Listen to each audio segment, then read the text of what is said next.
The morning started like any other Tuesday at Clarence House. Sarah Mitchell had been working as a palace inventory officer for nearly 12 years, and she thought she had seen everything the royal residences had to offer. Today, however, would prove her completely wrong. Sarah and her colleague James Thornton had received unusual instructions from the royal household's head office. They were to conduct a complete inventory of all historical garments and textiles stored across royal properties. The task seemed routine enough, though the timing felt odd. It was only 3 months after King Charles's coronation, and the palace was still organizing various ceremonial items. The two officers arrived at Clarence House just after 9 in the morning. The building was quieter than usual, with Queen Camilla away on official duties in Scotland. A senior staff member, Mrs. Eleanor Davies, met them at the entrance. She had worked at the residence for over 20 years and knew every corner of the sprawling property. Mrs. Davies led them through the grand corridors, explaining which rooms contained archived royal clothing. They started with the main storage areas, carefully documenting each item. Sarah photographed everything while James recorded details in his tablet. By lunchtime, they had covered most of the designated areas. After a brief break, Mrs. Davies mentioned one more location. Queen Camilla's private dressing rooms on the 3rd floor had several wardrobes that might contain older pieces. Sarah felt a slight hesitation. These were private quarters, and even with official clearance, it felt intrusive. However, their instructions were clear and came directly from the Lord Chamberlain's office. The private suite was elegant and surprisingly cozy. Large windows overlooked the gardens, and the afternoon sun filled the rooms with warm light. 3 substantial wardrobes lined one wall of the dressing area. The first 2 contained modern clothing, designer pieces, and formal wear that Camilla wore to various events. The 3rd wardrobe stood slightly apart from the others. It was an antique piece, darker wood with ornate carvings along its frame. Mrs. Davies produced a key from her collection, noting that this particular wardrobe was rarely opened. The lock was stiff, and it took several attempts before the door finally swung open. Sarah stepped forward with her camera, expecting to find more formal gowns or perhaps some vintage pieces from estate sales. Instead, her breath caught in her throat. Hanging in the center of the wardrobe, protected by multiple layers of preservation fabric, was something extraordinary. Even through the protective covering, the shimmer of gold thread was unmistakable. Sarah's hands trembled slightly as she carefully pulled back the first layer of fabric. James moved closer, his tablet forgotten. Mrs. Davies stood frozen, her face suddenly pale. The gown was breathtaking. Heavy silk and royal purple formed the base, overlaid with intricate goldwork that caught the light from every angle. The craftsmanship was unlike anything in modern royal wardrobes. This wasn't just old. This was historical. Sarah had studied royal regalia as part of her training. She recognized the particular shade of purple, the specific pattern of the embroidery, and the distinctive cut of the bodice. Her mind raced through catalogs and reference materials she had memorized. This style, this level of craftsmanship, this particular combination of elements pointed to one specific period. James found his voice first. His words came out barely above a whisper, as if speaking louder might make the gown disappear. He asked Mrs. Davies if she knew what this was. The elderly staff member shook her head slowly. She had never seen inside this wardrobe before. It had always been kept locked, and she assumed it contained private family items that were none of her concern. Sarah carefully examined the preservation fabric surrounding the gown. Someone had taken great care to protect it properly. The materials used were professional grade, the type employed by royal archivists and museum conservators. This wasn't a forgotten item carelessly stored away. Someone had deliberately preserved this gown and hidden it in this private location. The 3 of them stood in silence for several moments. Sarah's professional training warred with her personal shock. She needed to document this properly, but her hands were shaking too much to hold the camera steady. James suggested they take a moment to think about what they were seeing. Mrs. Davies moved to the window, her usual composure shattered. She had served the royal family faithfully for decades. Whatever the situation was, she wanted no part of any scandal or controversy. She suggested they contact their superiors immediately before proceeding further. Sarah agreed, but first, she needed to be certain of what they had found. She asked Mrs. Davies for permission to examine the gown more closely.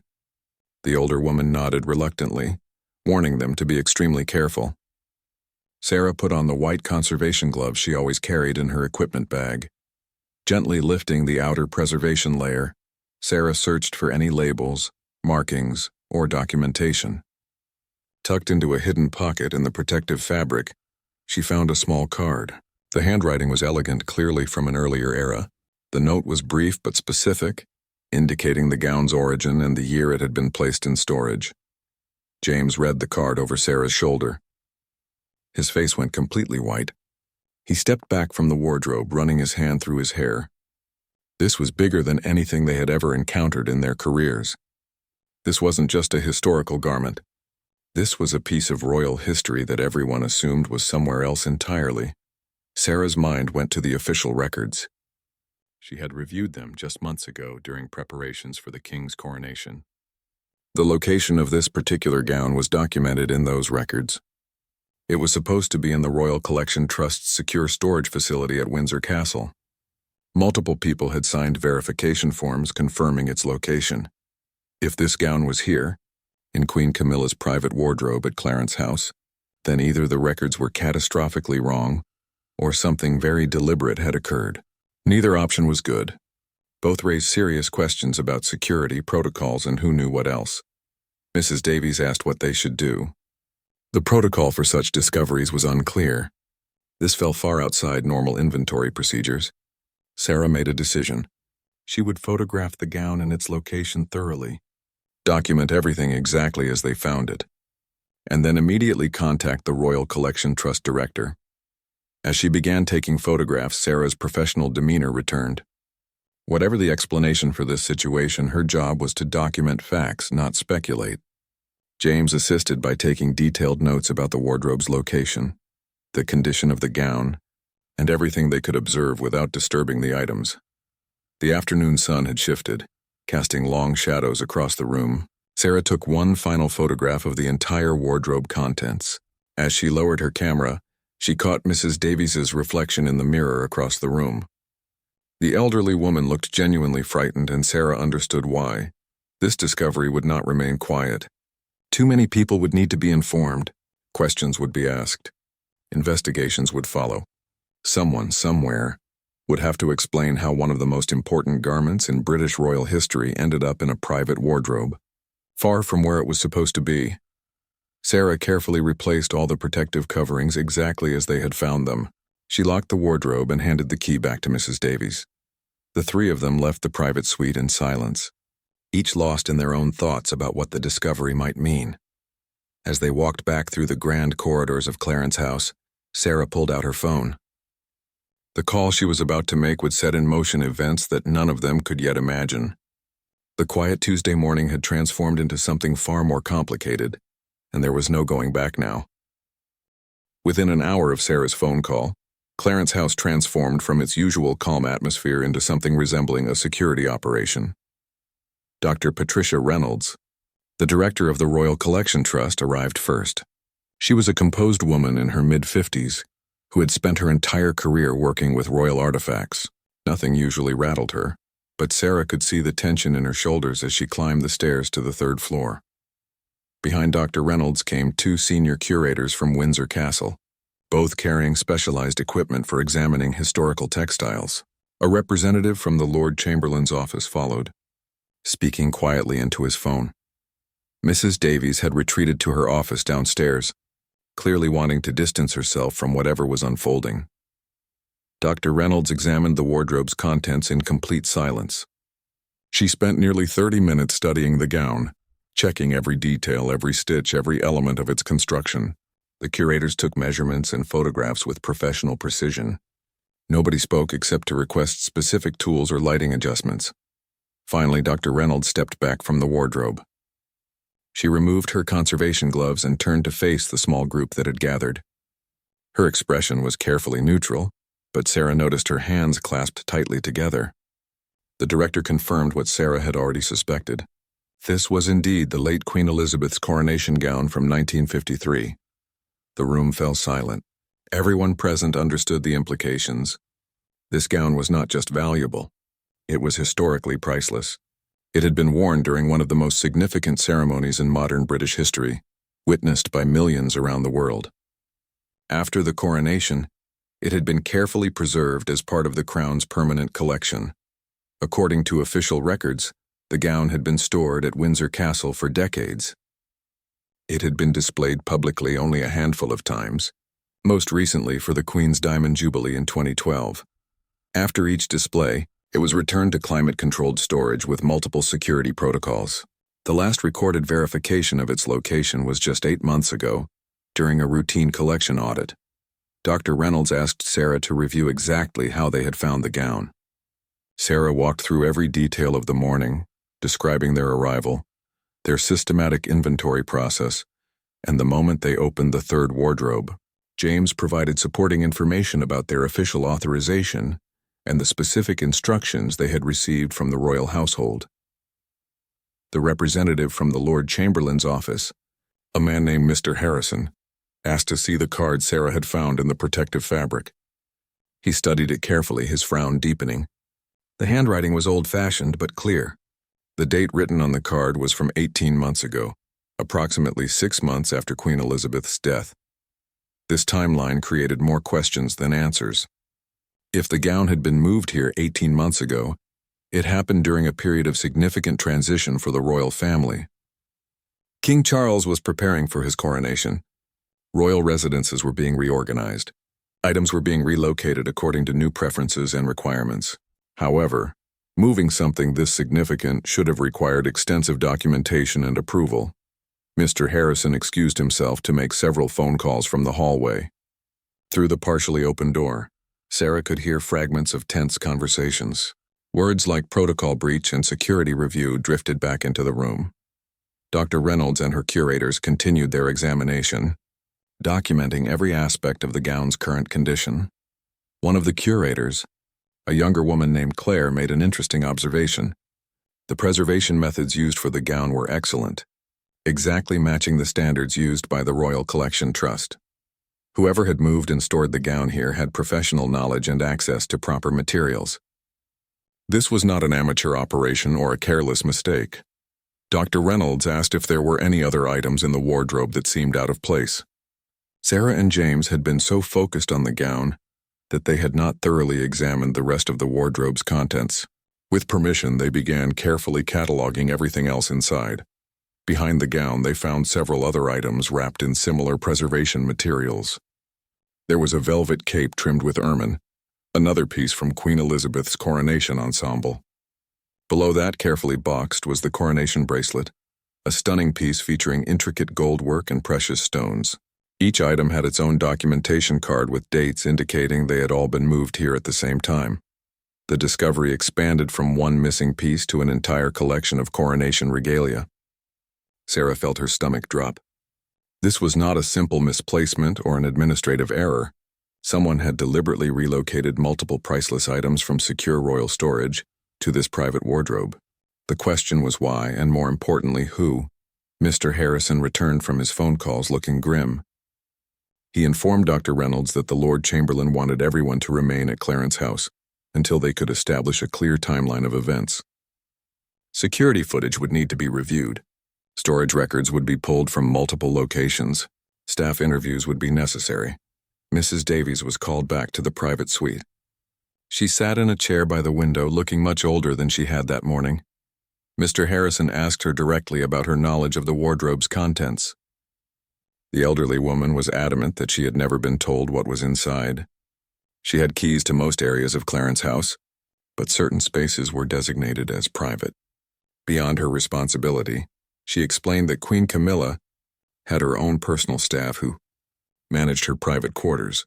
Mrs. Davies oversaw the general household operations but did not interfere with personal spaces unless specifically requested.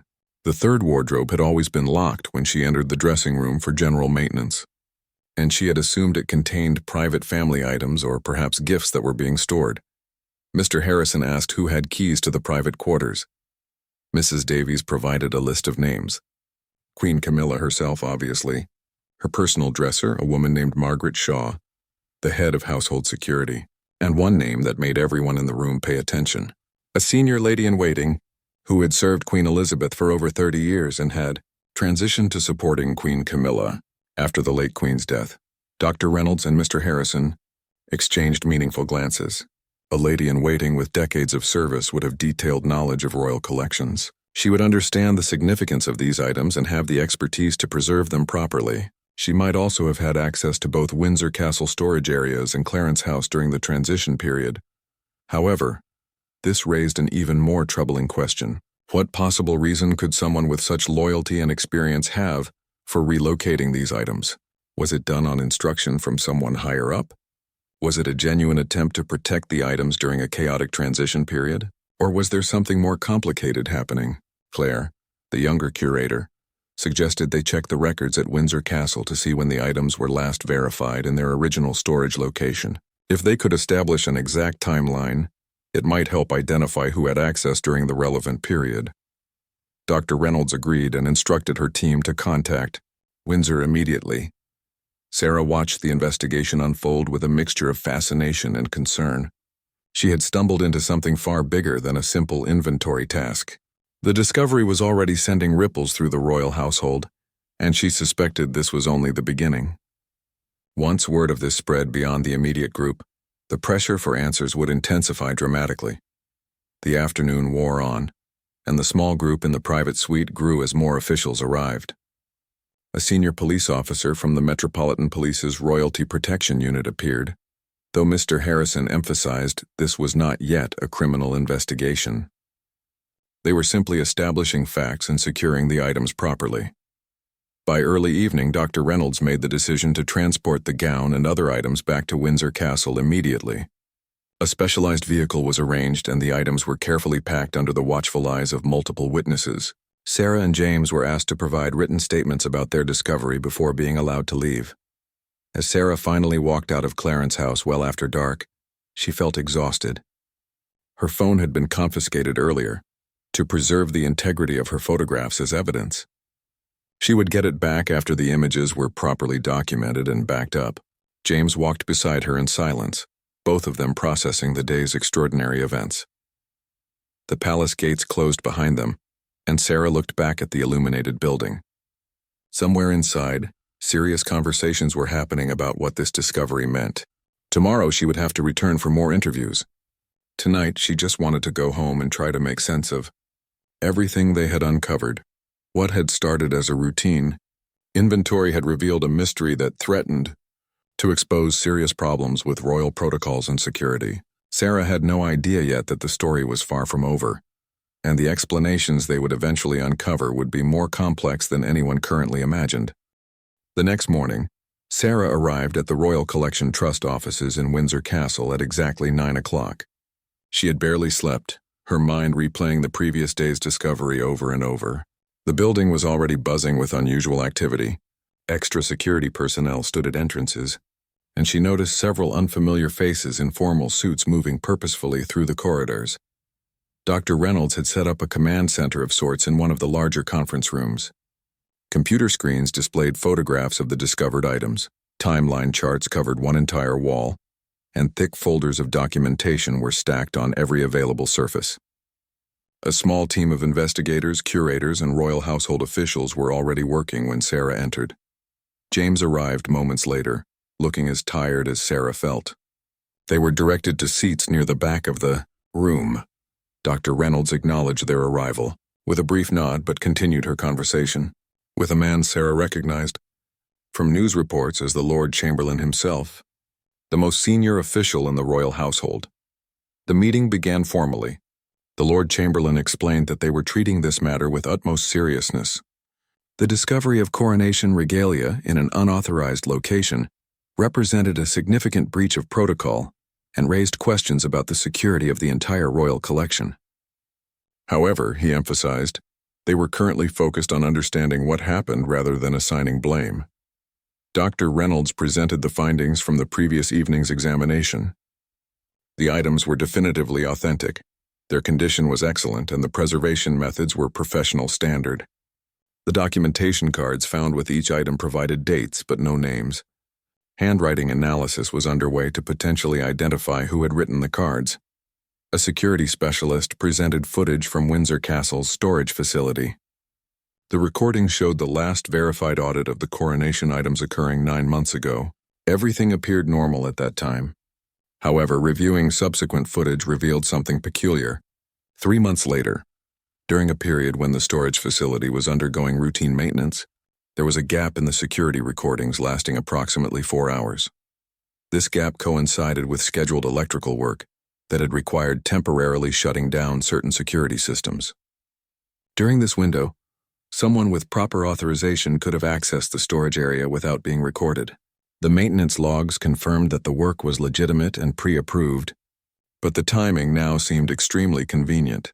The investigation team had interviewed the senior lady-in-waiting whose name had come up the previous day.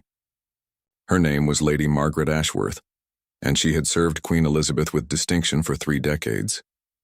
The interview had been conducted late the previous night at her residence in London.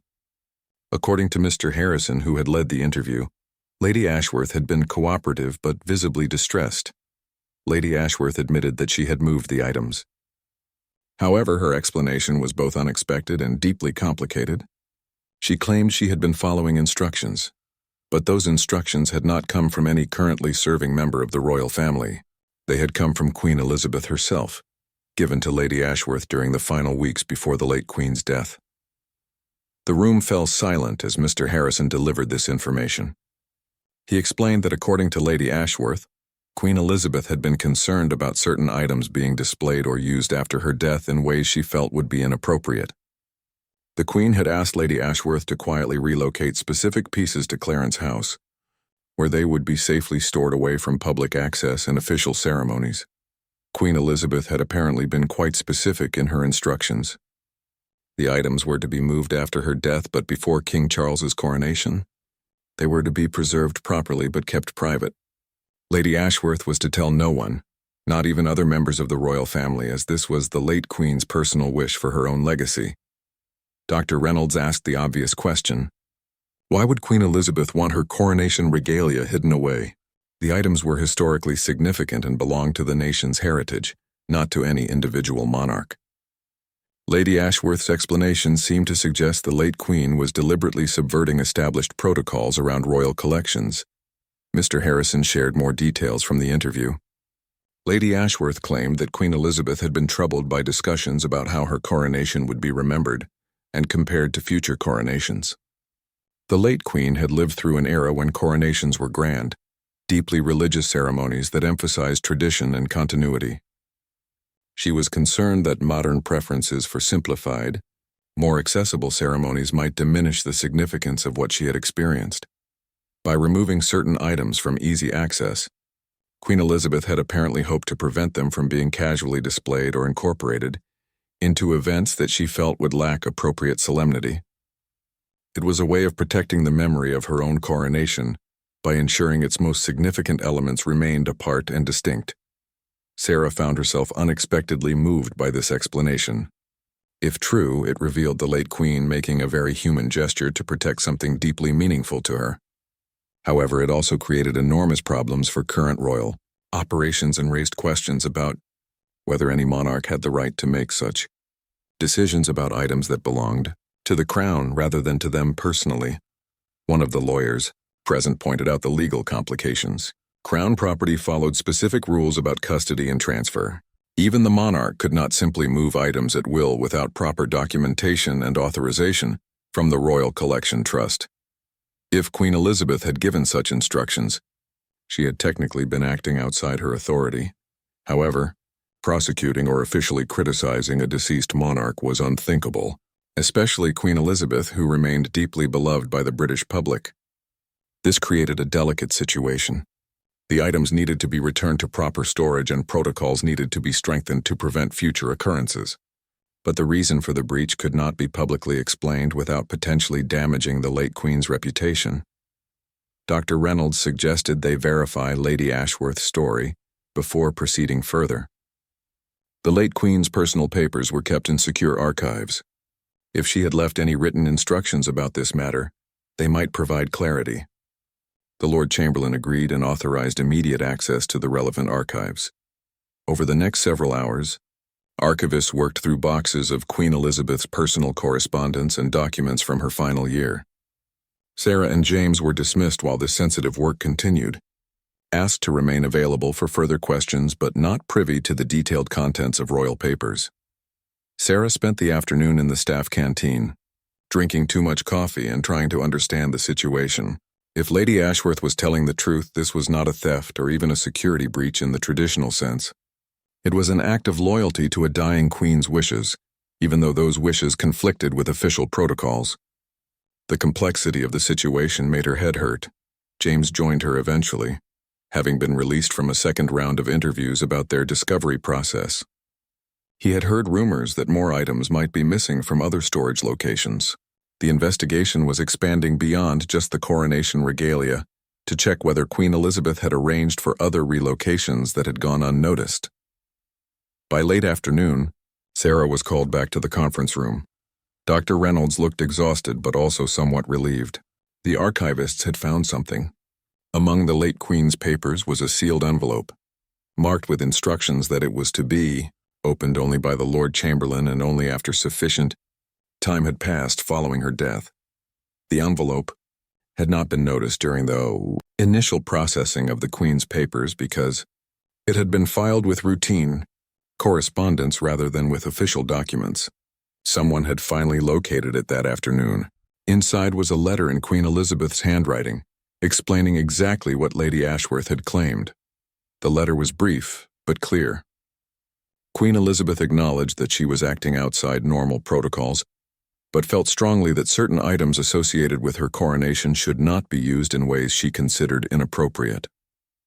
She had asked Lady Ashworth to move the items quietly and take responsibility for their safekeeping.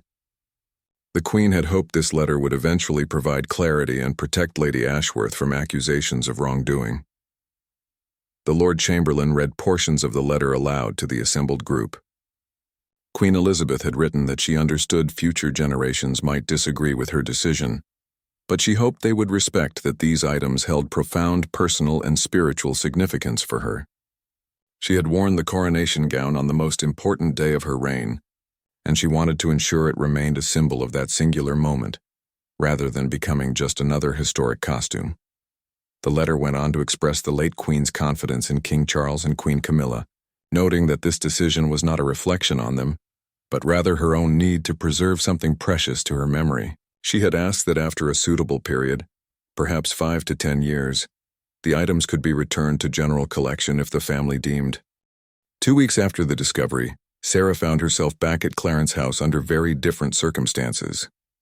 The investigation had officially concluded, and now came the delicate task of retrieving the items and returning them to Windsor Castle.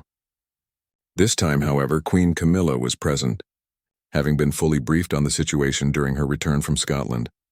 Sarah had been specifically requested for this task, along with James and Dr. Reynolds. The Lord Chamberlain felt that having the same team who made the discovery oversee the final resolution would provide continuity and discretion. Sarah was both honored and nervous about meeting the Queen Consort under such unusual circumstances. Queen Camilla received them in a private sitting room rather than the formal staterooms. She was dressed simply, her manner more relaxed than Sarah had expected.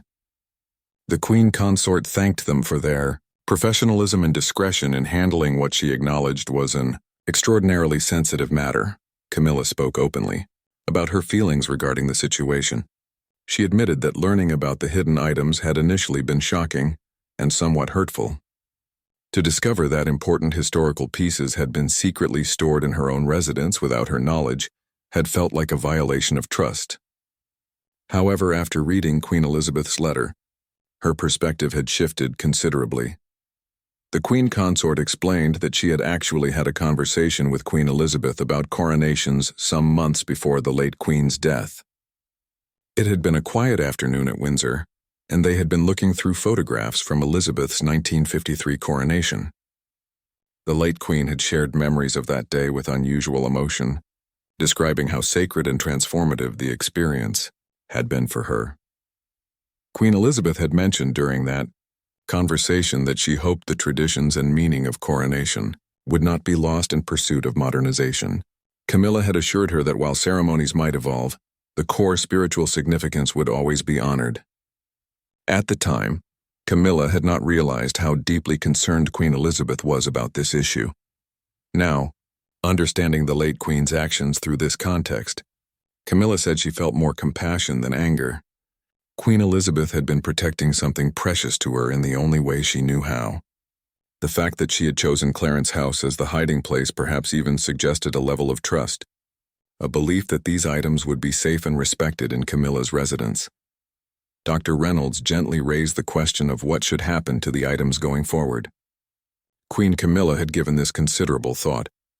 She agreed with the plan to store them securely at Windsor, separate from items that might be used in future ceremonies. However, she wanted to add one additional element to honor Queen Elizabeth's wishes properly.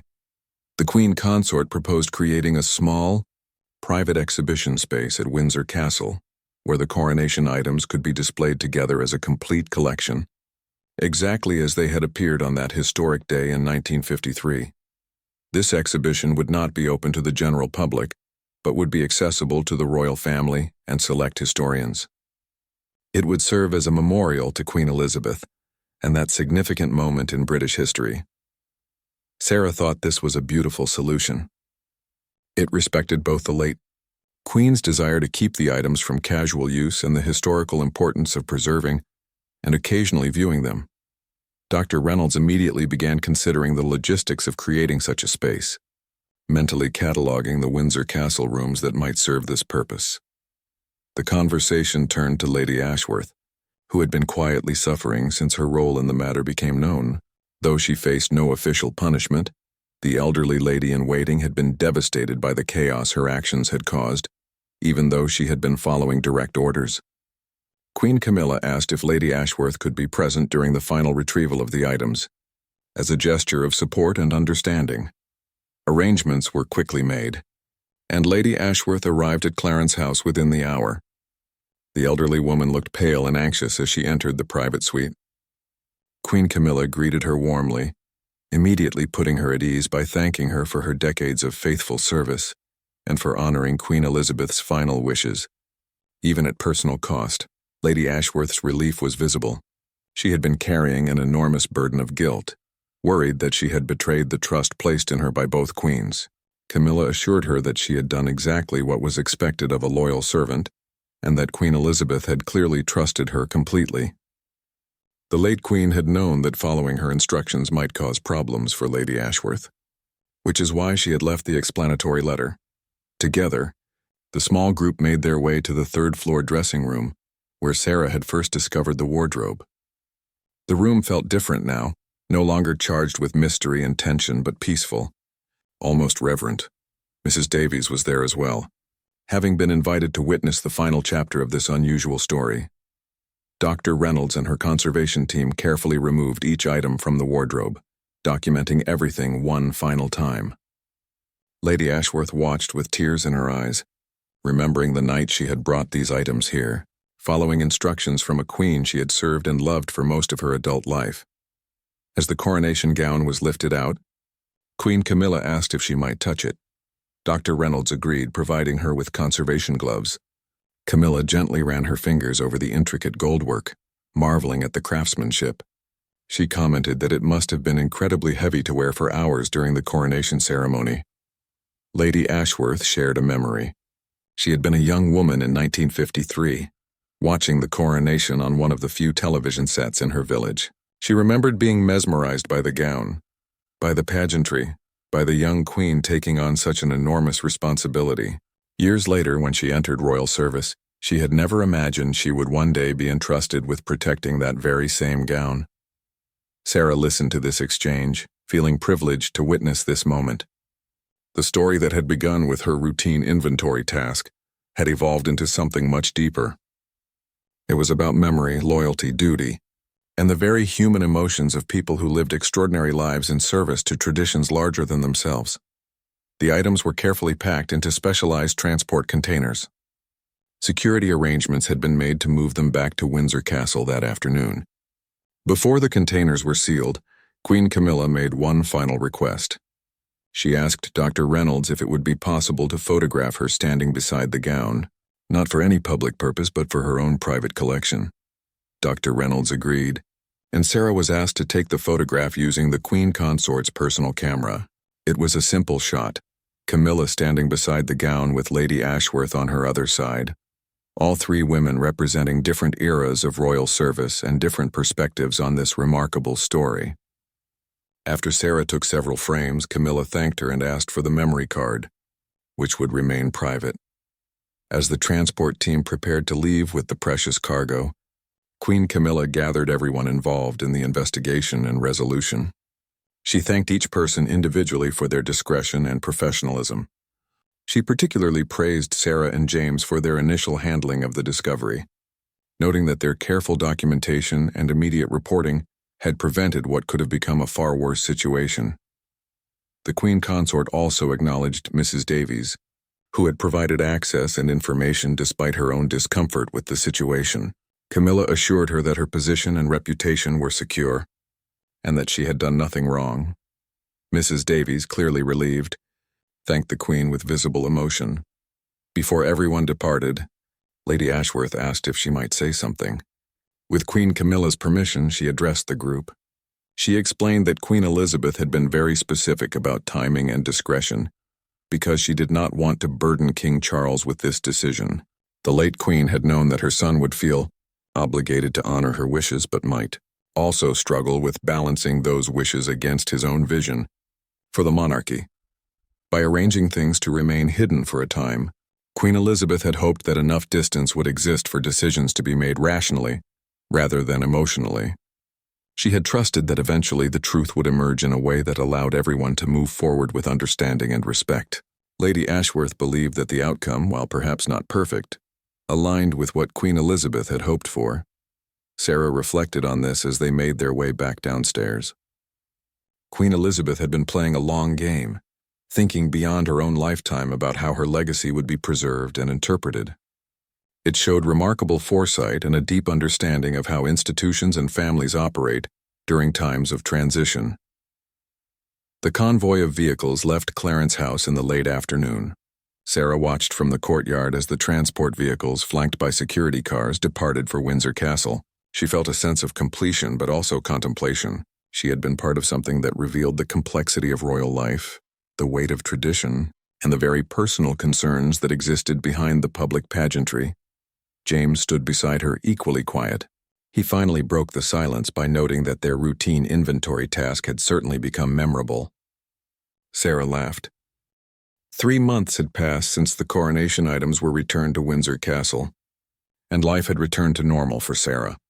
The investigation was officially closed, documented in confidential files that very few people would ever read. New security protocols had been quietly implemented across royal storage facilities. To the outside world, nothing unusual had occurred. However, Sarah received an unexpected invitation one Tuesday morning. Dr. Reynolds requested her presence at Windsor Castle for what was described as a special project consultation. The message was deliberately vague, but Sarah suspected it related to the memorial exhibition space that Queen Camilla had proposed for Queen Elizabeth's coronation items. Arriving at Windsor Castle, Sarah was directed to a section of the building she had never visited before. The East Terrace garden area contained several smaller rooms that had historically been used for private royal functions. One suite of 3 connecting rooms had been selected for the new exhibition space. Dr. Reynolds met her at the entrance. Looking more relaxed and enthusiastic than Sarah had seen her in months. The project had royal approval and a generous budget. Dr. Reynolds explained that they were creating something unprecedented in the royal collections. This would not be a traditional museum display, but rather an intimate, almost sacred space where Queen Elizabeth's complete coronation ensemble could be preserved and honored as she had wished. The central room would house the gown itself, displayed on a custom form that matched Queen Elizabeth's exact measurements from 1953. The lighting would be carefully controlled to protect the delicate fabrics while still allowing the magnificent gold work to shimmer, as it had on Coronation Day. Surrounding rooms would contain the other elements, the cape, jewelry, and various accessories, each with detailed information about their historical significance. Sarah was shown the preliminary designs. The space would incorporate elements that reflected the 1953 coronation, including fabrics and colors from that era. However, it would also feel timeless rather than dated, a place for quiet reflection rather than tourist spectacle. Only members of the royal family and approved historians would have access, maintaining the privacy Queen Elizabeth had desired. Dr. Reynolds revealed why Sarah had been invited. Queen Camilla had specifically requested that Sarah be involved in the project as a historical consultant. The Queen Consort felt that since Sarah had discovered the items and understood the full story behind them, her perspective would be valuable in creating a space that honored both Queen Elizabeth's wishes and historical accuracy. Sarah was deeply honored, but also slightly overwhelmed. This was far beyond her usual responsibilities as an inventory officer. Dr. Reynolds reassured her that she would have support from the entire curatorial team. They simply wanted her insights, particularly about how to present the story in a way that conveyed respect without revealing details that should remain private. Over the following weeks, Sarah became deeply involved in the project. She worked with designers, conservators, and historians to develop every aspect of the exhibition space. They faced interesting challenges about what information to include. How could they explain why these items were displayed separately, without revealing Queen Elizabeth's secret instructions? The solution they developed was elegant in its simplicity. The exhibition would be framed as a tribute to Queen Elizabeth II's coronation, presenting it as a complete and singular historical moment that deserved its own dedicated space. The text would emphasize the unique circumstances of the 1953 ceremony, the last truly traditional coronation of its kind, without suggesting any criticism of modern approaches. Lady Ashworth was consulted throughout the process. She provided invaluable insights into Queen Elizabeth's feelings about her coronation and shared memories from conversations they had had over the years. These personal touches helped shape an exhibition that felt authentic to the late Queen's own perspective and values. One afternoon, while reviewing fabric samples for the exhibition room walls, Lady Ashworth shared something that had been weighing on her mind. She explained that in the final weeks before Queen Elizabeth's death, the late Queen had expressed worry that she was being selfish. She had wondered aloud whether her desire to protect these items from certain uses was actually about control rather than preservation. Lady Ashworth had reassured Queen Elizabeth at the time that wanting to protect something precious was not selfish. The late Queen had given her entire life to duty and service. If she wanted to ensure that one aspect of her legacy remained exactly as she remembered it, untouched by changing fashions or modern reinterpretations, that was understandable and human. This conversation gave Sarah greater insight into the complexity of Queen Elizabeth's decision. It had not been made lightly or without doubt. The late Queen had struggled with the choice, knowing it violated protocols she had spent her life upholding. Yet ultimately, her need to preserve this one sacred memory had outweighed her habitual adherence to rules. Sarah found herself reflecting on the nature of legacy and memory. Queen Elizabeth had been one of the most photographed and documented people in history. Every aspect of her life had been recorded, analyzed, and interpreted by millions. Perhaps the desire to keep just one thing private, one memory untouched by public consumption, was a very human response to such overwhelming exposure. The exhibition space was completed in early December, just over a year after Queen Elizabeth's death. The formal unveiling was planned as a small private ceremony for the royal family. Sarah was invited to attend, along with James, Lady Ashworth, and the key members of the project team. The ceremony took place on a cold but clear morning. King Charles and Queen Camilla arrived first, followed by other senior royals. The group was smaller than Sarah had expected, perhaps 15 people total. This was clearly intended as a family moment rather than a state occasion. Queen Camilla gave brief remarks before the doors to the exhibition space were opened. She spoke about Queen Elizabeth's dedication to duty and tradition, and how this exhibition honored both the historic coronation and the late Queen's desire to preserve its memory. Camilla's words were carefully chosen, acknowledging the significance of what they were about to see without revealing the controversial story behind it. The doors opened, and the group entered the central room. Sarah heard several people gasp softly as they saw the coronation gown displayed in its full glory. The lighting was perfect, making the gold embroidery seem almost alive. The gown stood on its custom form in the center of the room, surrounded by subtle lighting that created an almost reverential atmosphere. King Charles stood before the gown for a long time, saying nothing. Sarah could not see his face clearly from her position near the back of the room, but his stillness suggested deep emotion. This was his mother's gown, worn on the day she had become queen and he had become heir.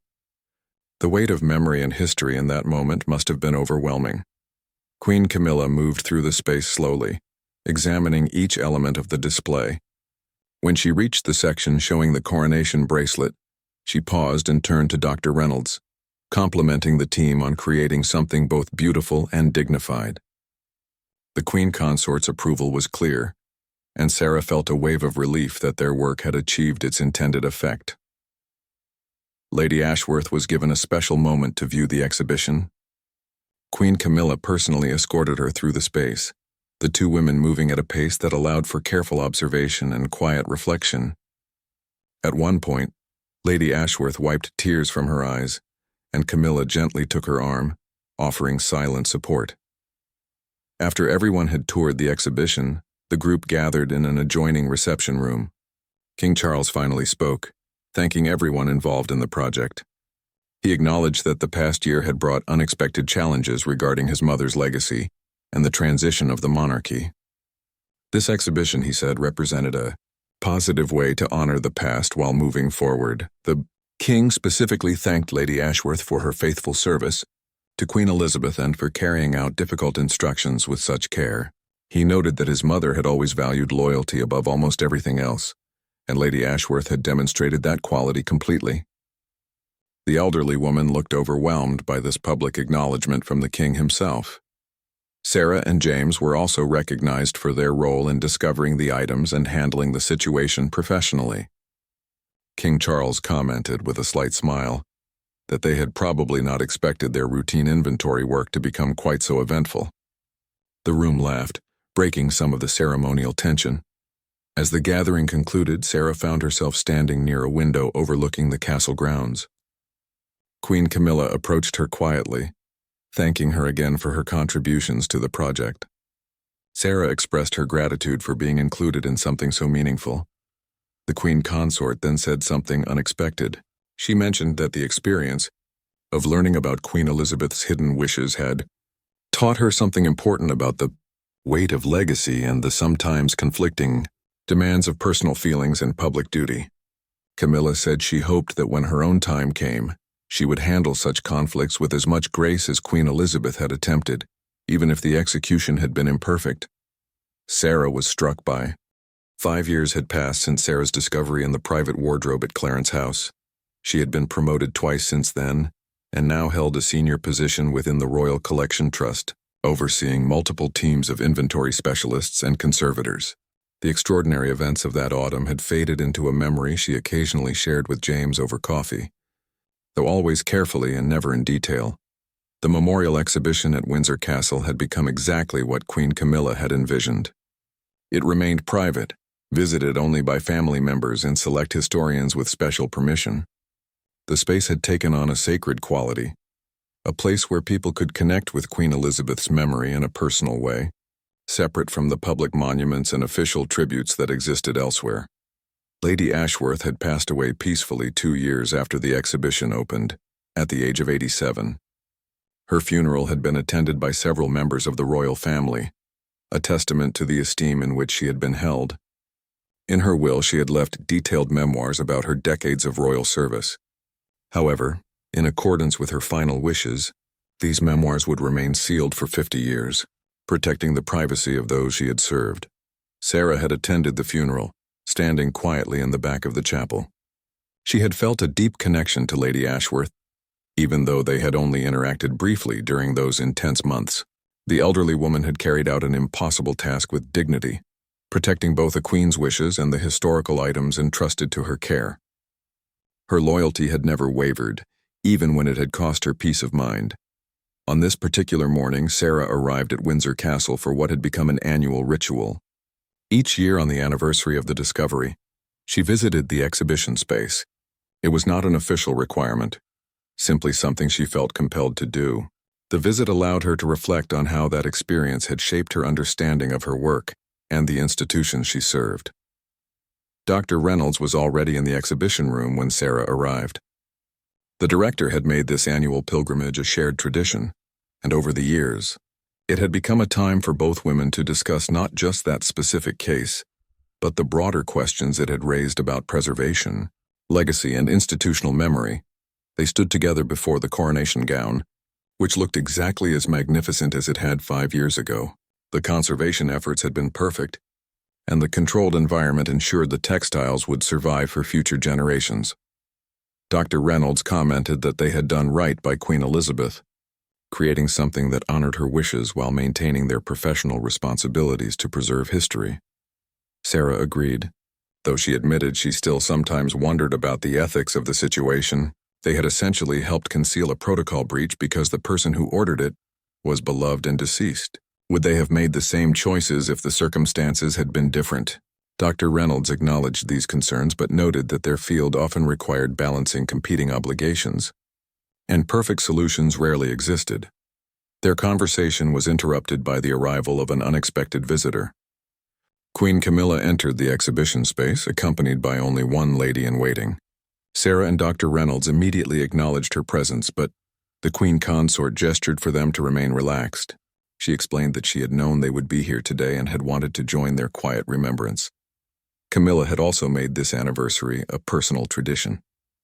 She visited the exhibition each year on the date of the discovery, using the time to reflect on Queen Elizabeth and the lessons she had learned from that complicated situation. The Queen Consort mentioned that understanding Queen Elizabeth's deep need to protect certain memories had helped her think more carefully about her own legacy and what aspects of her life and service she hoped to preserve. The three women walked slowly through the exhibition space, comfortable in shared silence broken by occasional observations. Queen Camilla paused at a display showing photographs from the 1953 Coronation Day. She noted how young Queen Elizabeth had looked, barely older than her own grandchildren were now. The weight of responsibility placed on someone so young seemed almost impossible to imagine. Sarah mentioned something she had recently learned from archival research. Queen Elizabeth had privately expressed doubts about the coronation ceremony beforehand, worried about whether she was adequate for such a momentous occasion. Yet when the day arrived, she had carried herself with perfect composure and grace, setting a standard that had defined her entire reign. This detail seemed to resonate with Queen Camilla. She shared that she too had felt overwhelming doubt before her own coronation, worrying constantly about comparisons to Queen Elizabeth and whether she could possibly measure up to such a legacy. Understanding that even Queen Elizabeth had experienced similar fears had been oddly comforting, a reminder that doubt and courage could coexist. Dr. Reynolds raised a question that had occasionally troubled her. The exhibition preserved Queen Elizabeth's wish for privacy around these items, but was that truly serving history? Future generations would have incomplete understanding of royal practices and decisions because certain information remained concealed. Did they have the right to make such choices? Queen Camilla considered this thoughtfully before responding. She suggested that perhaps some aspects of history were meant to remain partially hidden, not because of dishonesty, but because humans needed both public narratives and private spaces. Queen Elizabeth had given everything to public service, had lived her entire life under scrutiny. If she wanted one small corner of her legacy kept intimate and protected, perhaps that was not just acceptable but necessary. Sarah found this perspective compelling. The exhibition did not erase history or deny access to important artifacts. It simply presented them in a way that honored the personal significance they held for the woman who had worn them. Future historians would still be able to study the items, learn from them, and understand their place in British history. They simply would not know every detail of the journey those items had taken. The conversation shifted to more current matters. Queen Camilla mentioned that King Charles had recently proposed expanding access to the exhibition slightly. He wanted to occasionally bring visiting heads of state to view the collection, as a way of sharing British heritage with international guests. However, he wanted to ensure this would not violate the spirit of Queen Elizabeth's wishes. Dr. Reynolds thought this could be managed appropriately. Very limited, carefully curated visits by dignitaries who understood the significance of what they were viewing seemed consistent with respecting Queen Elizabeth's desire to prevent casual or commercialized use of the items. It would transform the exhibition from purely private to selectively shared, a reasonable evolution 5 years after its creation. Sarah suggested they could create guidelines about such visits, ensuring proper context was provided and that guests understood the sacred nature of what they were seeing. Queen Camilla liked this idea and asked if Sarah would work with the royal household to develop these protocols. Sarah agreed, honored to contribute to the exhibition's ongoing evolution. As they prepared to leave the exhibition space, Queen Camilla asked if either woman had regrets about how the situation had been handled 5 years ago. Dr. Reynolds admitted she had initially wished they could have been more transparent publicly, but time had given her perspective. The discreet resolution had prevented unnecessary controversy and protected reputations while still ensuring historical preservation. Sarah shared that her main regret was the stress Lady Ashworth had endured. The elderly woman had suffered greatly despite having done nothing wrong, and that had seemed unfair. However, Sarah took comfort in knowing that Lady Ashworth's final years had included recognition and appreciation from the royal family, and that her memoirs would eventually tell her side of the story. Queen Camilla revealed something that neither Sarah nor Dr. Reynolds had known. Shortly before Lady Ashworth's death, the king had privately awarded her a special commendation for her extraordinary service to Queen Elizabeth. The honor had not been publicly announced at Lady Ashworth's own request, but it had meant everything to her. She had died knowing her loyalty and sacrifice had been truly understood and valued. This news brought tears to Sarah's eyes. Lady Ashworth had been vindicated and honored in the way that mattered most, through private recognition from the family she had served. It seemed a fitting end to her story, and Sarah felt grateful that the elderly woman had received that validation before she passed. The three women left the exhibition together, walking through the ancient corridors of Windsor Castle. Queen Camilla mentioned that she hoped this exhibition would continue for many generations, serving as a reminder that even within grand institutions, individual humanity mattered. Queen Elizabeth had been a monarch, a symbol, and an institution unto herself, but she had also been a woman with feelings, memories, and desires that deserved respect. At the castle entrance, Queen Camilla thanked both women for their continued dedication to preserving royal history thoughtfully and ethically. She noted that their work was not just about protecting objects, but about honoring the people and stories connected to those objects. That human dime